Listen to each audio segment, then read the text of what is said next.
Call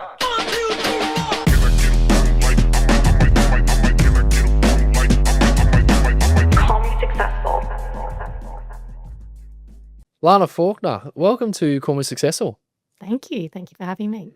Pleasure. You've come all the way from the Gold Coast. I have. Thanks for making the trip. I think I was going down memory lane, actually. I was coming over Logan and back when it all begun for me in real estate. So Where did it begin? it was in Marsden, yeah, of all places. Avi and I, we met, and it was funny. He was saying, "Oh, I have an office, very wide office in Marsden." And I was like, "Huh? Are you serious?" And I was asking a few more questions. I'm like, "That's like the office I started in. Are you actually kidding me?" So we just like hit it off, and we're just besties since then. Marsden just won Agency of the Year this year coming, ROQ Agency of the Year, which did you see that happening 20 years ago? Poof, I didn't. Yep. It takes a special leader to create a company like that, especially in that area. So yeah, good on Avi. Do you want to tell us about your background? So you've been in real estate for how long? So I started real estate, let's put it that way, in 2008. Okay. And can you give us a bit of information on your journey? What have we seen over the last, what's that, 17 years, 16 years? Yeah, about 16 years now. I just had my 39th birthday. Happy birthday. Oh, thank you. So, yeah, 16 years. It's an interesting journey. I had a couple of breaks here and there.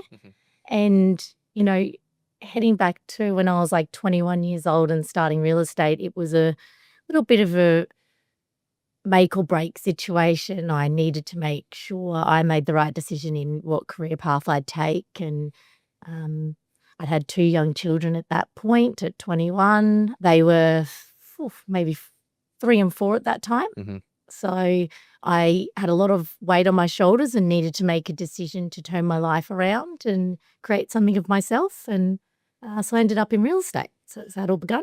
How did you make the decision that I'm going to go into something so unstable like real estate? Did you start as an associate or anything? That was stable for me. Okay. My Interesting. life wasn't very stable. Right. So I thought it was stable. So I guess maybe I was coming from a different level of stability already. So Yep. Did you go straight into sales? straight into sales. Wow. Into the Second- deep end. It's again probably naivety led me there. 2 weeks in, sold my first property, an open listing on the corner of Underwood Road and whatever street it was. But I just remember that property, Underwood Road. If I remember right, like 601 Underwood Road. Isn't that funny? Wow. How did you go being a 21-year-old with no real estate experience, getting in there and saying, yeah, I can sell your property, no worries, I can do this? How did that go? I think I just have like a internal belief that I can do things, and I am probably a lot older than my age, like when it comes to my experiences and what I've gone through. So for me, I thought I was capable, and I believed I was able, I guess. So there was nothing holding me back. I was told what to do, found the listing, found the buyer, did the deal, Brought it all together. and it happened. I don't know, like it's pretty simple for me. I Interesting. never complicate it. Because a lot of people, they hesitate going to real estate. They go, oh, God, okay, they look at the debit credit system. If I don't pay that back, what happens? What if I don't get a sale? What happens then? What if I'm commission only and I haven't sold anything for 3 to 6 months? Maybe they're overthinking it. Do you think real estate is fairly simple in your eyes? It is for me, yeah, and it's been a safety net for me. It's funny. It's funny other people look at it in a different way. It's been a safety net. It's been somewhere where I know I can always earn a good income. I can feel very successful and accomplish things I never would have been able to without this industry. Can we go back? So what was your teenage life like for you to have this, like, you know what, make or break, I'm just going to go for it? Can you give us any details of what it was like growing up? There's probably one, and it may be controversial, but for me, someone said to me once before, oh, she's barefoot and pregnant at 15. And I thought to myself, oh, wow, like I didn't think of it as a negative, but I guess people will think of it as a negative. It was just what my life was. So I ended up having my son with a first boyfriend when I was 15 years old, and I think I was just 16 as I had him, so thank God. And so I started from a very humble beginning, and at that point was a stay-at-home mother, uneducated, left school. I don't think I even finished year 8, or barely did. Left school and was barefoot and pregnant, like he said. And I think that was my driver. I think that one comment. So it's always stuck with me. And I've probably never repeated that. Wow. Mm. I can imagine that can be a very strong driver too of a bit of FU. Mm. More than just this title that you're giving me. Mm. And it's funny, I've never thought of it in that way. It was more, wow, I don't want people to ever think that that's all they can be, and that I'm not going to be that. I'm not going to ever let my boys, and I ended up having another child, and Declan's his name, so Hudson and Declan are my baby boys. I still look at them like that, 20 and 22 now. But I never wanted them to have a mother that wasn't successful, wasn't able to just keep growing and achieving just because that was the life I was in. Like, I don't know, I never thought of myself like that. Tia and I actually, if we have a boy, would say we call him Hudson. Oh, There you go. I like your taste. thank you. So talking about being a mum and in real estate and in being young as well, how did you balance that? So how did you balance 2 boys at 21 selling houses, doing contracts? I don't know. What did that even look like? I had a really good mentor, Neville Newman, from Ray White. He's retired now, but Neville was a good mentor. His late wife, Kerry Newman, was a very good role model for me as a woman in business, and they were extremely supportive of my situation.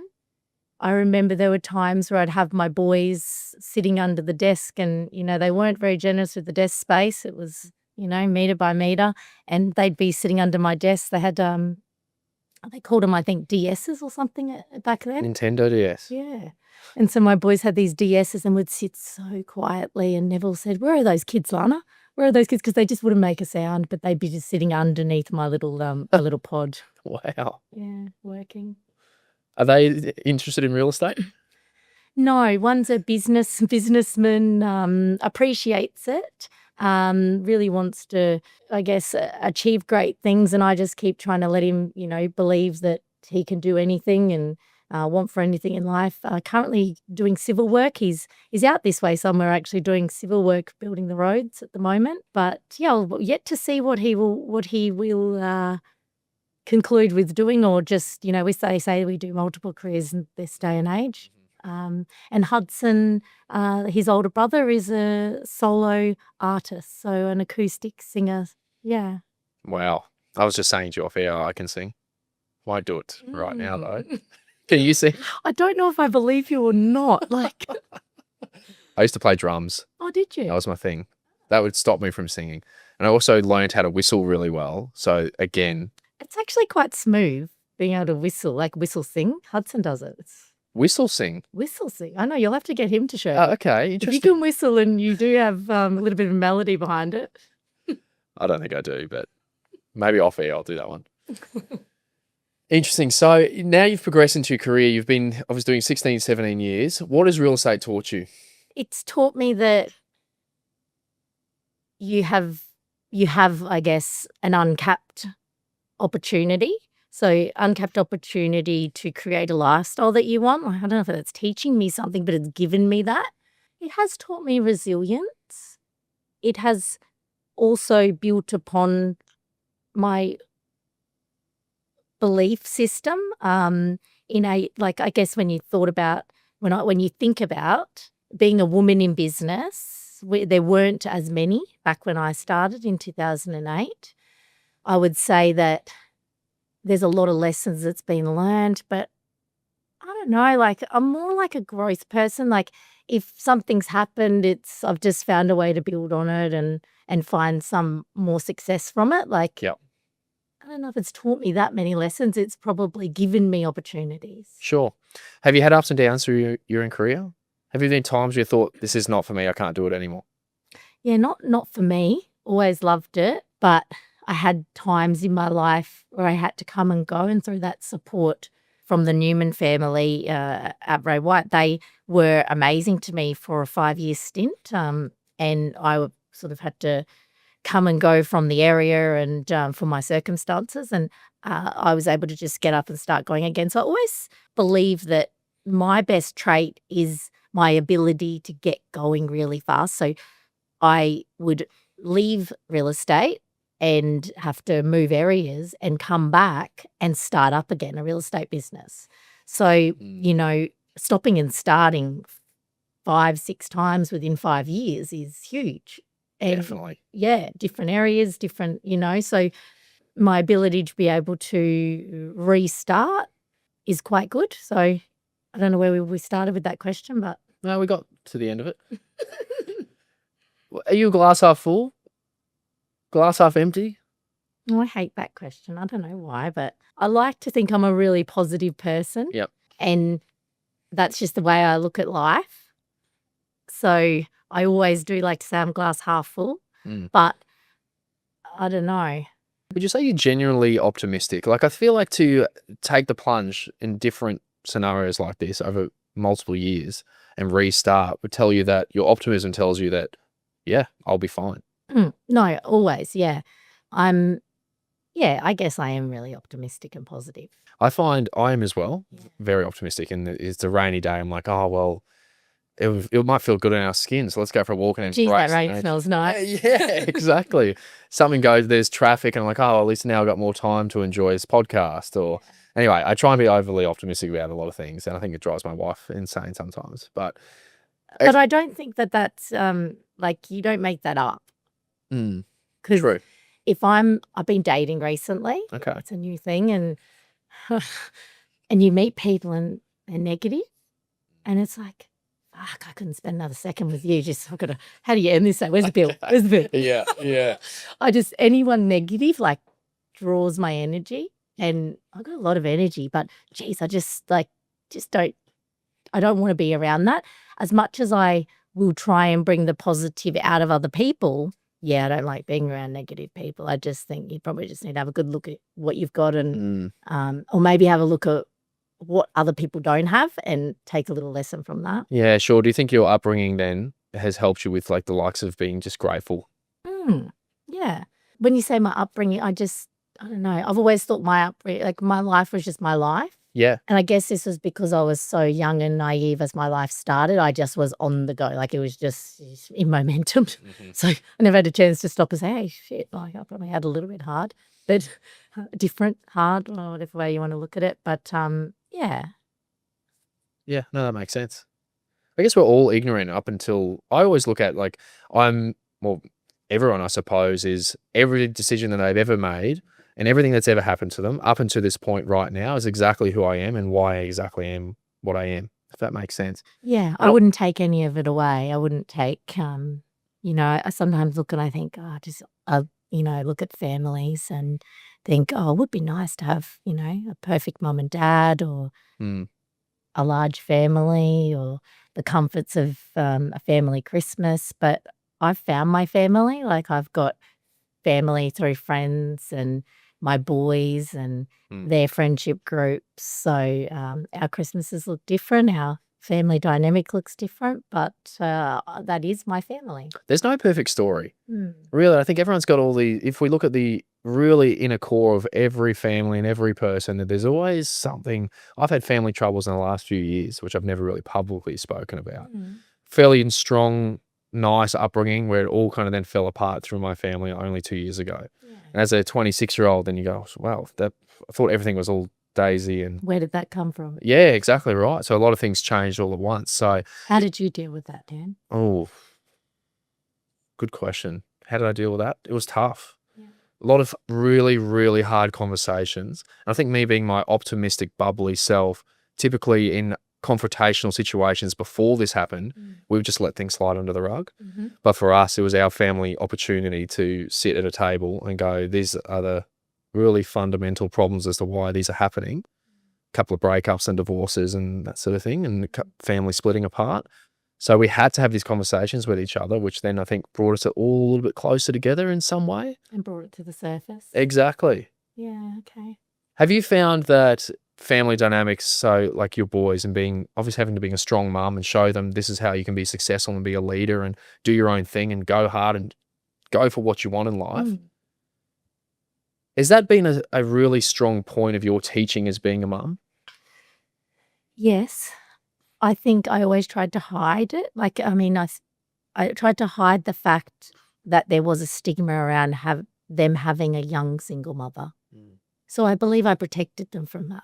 And I led my life to protect them from that stigma. And I remember they sat back the other day and they're like, oh, shit, Mum. You know, they went to quite a prestigious school on the Gold Coast, and the families that they were associating with were quite wealthy and affluent families. And they did sit back and say, geez, Mum, you know, you've come a long way and, you know, far out, you know, single mum, you know, running business, getting educated, doing all the things you've done and raising us and, you know, giving us the opportunities that they could have. And I still made the rugby games. I still made the, you know, all the sports, and they're very creative as well. So I remember Declan in high school, he and his friend Nick, and there was another boy as well, his name, I can't think of his name right this second, but the three of them were in drama, and they ended up making this, I don't know, maybe it was a podcast or whatever, but they would video each other and put it across the school. And so they had this like internal podcast going with the three of them. And, you know, I thought, wow, like he's a leader. He's a born leader. Yep. And I hope that he can just keep finding where he's going to land in life. So I think those types of things I've taught my boys and I've shown them, and I hope that I've instilled a lot of great things in them. You don't always see it right now as a mum. You think, oh, you know, can't you go left instead of right? But yeah, I think I am proud of the mother that I've been. Yeah. I always find it interesting looking at like a mother's perspective on, like, obviously I am a son of a mother, of course, and what they teach you in life and their perspectives. Like, have they had different perspective shifts from what you've taught them and thought, oh, hang on a minute, maybe I could actually, I don't know, are they progressive is what I'm trying to say? Is there more progressiveness that you thought, oh my God, I didn't think that even look at that as an option? Does that make sense? I'm not exactly sure of the question. Maybe ask me. Like, in terms of your values then, if I say, like, things that you've taught them, have they looked back and gone, I totally agree with you, but now I'm going to go in my own way, and I think this is the thing that I'm going to push towards. This is something that I'm really passionate about. Oh, they're going against me at every point they can. There we go. Like, Okay. they do not follow my lead. If I say orange, they say purple. Okay. Like, yeah. Yeah. But I think that's because I've always raised them to challenge, you know, challenge themselves, challenge, you know, the way everyone thinks you should behave or should do. And, you know, if I left a cap on what I should have done or should have been, or, you know, I never would have run a multi-million-dollar business and got to where I have, because there was certain, you know, I was actually just recapping a couple of things with someone on the weekend about my life and the different jobs, and you're trying to like give a bit of a storyline of yourself, and next minute, like, I'm probably talking about 10 different careers that I've been involved in the last 15, 16 years. And so when you said, you know, when did you start your real estate career? It was 16 years ago, but I also have done many things in between. So it's interesting, the path that you take, and, you know, the things that you can actually achieve. One of them was, for me, I really wanted to get educated. So I went back to university, and I didn't want to be the uneducated single mum.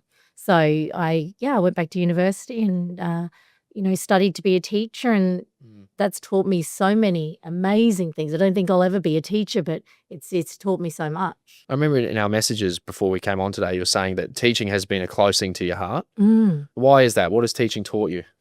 I believe that if you keep getting educated, you will keep growing and new opportunities will present, and you just keep, you know, progressing in your life and doing better and having new experiences and freaking living. Like, I'm not want to be some stale, washed up woman at home washing the dishes. Like, I want to conquer a few things. I want to Yeah. be, that's probably not the best description, but No, I love it. It's perfect.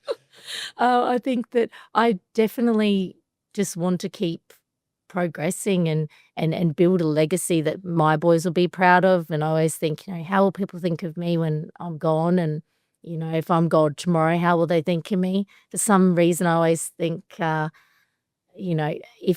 I don't achieve more and I don't achieve greatness, then I haven't given justice to my boys. Like, I've just got this thing in my mind, like they didn't choose to be brought into the world. That was my choice. And very grateful for them, never take it back. But, it was some hard times to start with. So I've always just led my life around them and making sure that have given everything I can to them because, again, they weren't, they never chose to be here. So Do you think you've reached us? never. Oh, like it. I was going to say, I've reached a level of success that you can be proud of Proud, yeah, proud. and your boys will be proud of. Yeah. I think you've made an impact in this industry at the very least. I think if we look at who's doing really well and who's been successful in this field, hence why a big reason we wanted to get you on here is the impact that you've had in real estate. I've seen your stuff since I've only been in it for 2 years and you've been flat chat. Haven't seen you stop. It feels like you're at every house at the Gold Coast at the moment. It's just non-stop. Thanks. You've moved into a sales agent role as of late after coming off the head of growth role for Queensland and Sotheby's. Yeah. So I think you have the very, very right to be like, I've been very successful in this industry. Thank you. Yeah, Where does it lead for you though? Where's it going to head now? I want to get my sales business up and going again. I've got a great guy, Kurt McMahon, with me. He's given me a new lease on my sales life. I say that to him all the time. I'm a real emotional person, really deep down, and that emotion is what drives me. So I am a logical thinker, but I'm driven emotionally. And that kid I shouldn't call him a kid, but, I'm like an old bloody woman, the life that I've lived. But he gave me the faith to be able to say, hey, Lana, you got this, you can go again, you can start from zero again. And I was like, why did I doubt myself? You can doubt yourself. And I just had to sit back for a second and say, holy shit, you can restart, year off again. And Yep. it's like, okay, well, where do you start back? And I'd conquered some great success in my marketplace for 4 years and finally got that core area agent stuff going. I was never great at that. I just follow the breadcrumbs to the next lead and very community driven. So would be just helping people as I went. But when it came to saying, okay, I want this, I drilled down around my boys' school in Southport and really made something of myself. And to take a year away from that marketplace after, coaching and leadership of the company, it was daunting stepping back into it. So having Kurt and his energy and his optimism and his structure, it's like he has all the strengths that I don't have. And I thought, hey, you're everything I've been looking for in a partner in real estate. Yep. So, honestly, he is beyond his years in the industry and he is going to fly. With or without me, he's going to be successful. So I'm glad to be on the journey with him now. I love that. I think if we go back to structure, I think that's a really important part of the real estate industry. Well, I guess most industries, but with so much on your plate all the time and things happening and how many phone calls, I don't know, you're making a week, I'd hate to think, and how many conversations you're having. I think I talk about this a lot, but I do a lot of if I was to study anything outside of what I'm doing now, it's personalities and just, I don't know, genuine psychology. I love it. Like why I do as well. Yeah, why people are like they are. And for me, I find that structure is my biggest downfall. But when I am structured, I am so on. I feel good. I'm mentally well. I'm like feeling like I'm top of the world, basically. Is that the same for you? Is there something else?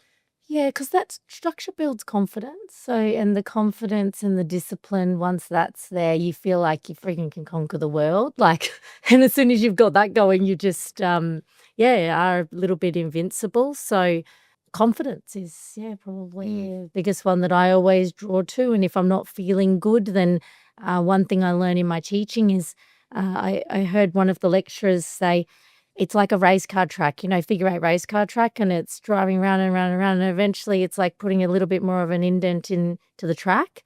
And that's just like you're learning and the patterns that you're trying to create and the structure you're trying to create. If you just do it over and over again, then you will create something that you feel more confident in, and you will then be more successful. I love that. I think there's a fine balance between people saying, like, I don't want to work 9 to 5, I want to be an entrepreneur and I want to do whatever I want whenever I want. But then I find, right, I was like that up until maybe 3 years ago, when I'd never really worked for anyone. I'd always been for myself. Even as a 20-year-old, I was trying to find my own clients. I was going hard. It actually reminds me a lot of this guy over here behind the camera, Big Bailey. And, but I got to the point where I realized that I was so negative on structure and doing the same thing over and over again. I would look at something like if I don't know, had to do the same trip to work and then, I don't know, go to the grocery stores and then come home and cook and do that. The mundane. If I had to do that over and over again, I'd be like, I am failing. What am I doing? I need to be more energetic and get myself out there more. But then I realized a few years ago that with that structure, with that organization, with a little bit more of my mundane tasks, that my life comes together more. I'm more centered. I'm grounded. I'm in my conversations. I'm a better listener. I'm like, okay, hang on a minute. These has actually got these really good points that maybe I could take more of. So I definitely resonate with that in terms of, I think there's a nice balance, and sometimes just the entrepreneurial go, don't stop until you drop sort of thing is actually fairly negative and unhealthy. It can be, and you lose track of your emotional stability. And if you lose track of that, then you sort of, I think, start to, you start to become unsteady. Agreed. Lana, I got one more question for you today. I've really enjoyed this conversation. I actually don't want it to end. I have as well. Your meaning or definition of success for you, we've spoken about it briefly. I asked this to everyone, and I find it really interesting to find what successful people, their answer is to this. It's very multimodal. There's different answers. What's your definition of success? Building a legacy that people can remember me by, that will give them confidence, things to draw on, to be better themselves. How do you measure that? Hopefully helping people, hopefully hearing that I help people. Love to hear that, measure it by the things that I have achieved, when I founded my charity, when I've, completed my university, when, because my personality isn't one that does this very easily. I need this career because I'm not very good at 9 to 5. Yep. I'd be a dreadful, unsuccessful person if I had to sit a 9 to 5 job. I'm going till, late hours of the night, early hours of the morning. I run on my body clock, and, that works for me. I'm very balanced when it comes to health and wellness and making sure that my head's right. Otherwise, I wouldn't be able to do things I do. But I certainly need to, run on my body clock and not be repetitive and mundane too much, but have enough structure in there like you talk of. Yeah. But creating that success is something where I know that I have been able to help others, and, you see it through, people being able to reminisce on things that you've done for them. Yeah. Or seeing them succeed themselves and do better. And, like I said, I'm really enjoying working with Kurt. He hasn't been in the industry long, but I tell you what, he's doing better than I've seen a lot of agents do in his 6 months in real estate. Wow. Lana, good luck for 2025. I hope you have an amazing year. I hope you kill and dominate over the Gold Coast. A lot to do. A lot to do, and I'm sure I'll see you. Big on your marketing, so we'll see you around, and best of luck with the year. Thank you. Thanks for coming on, Lana.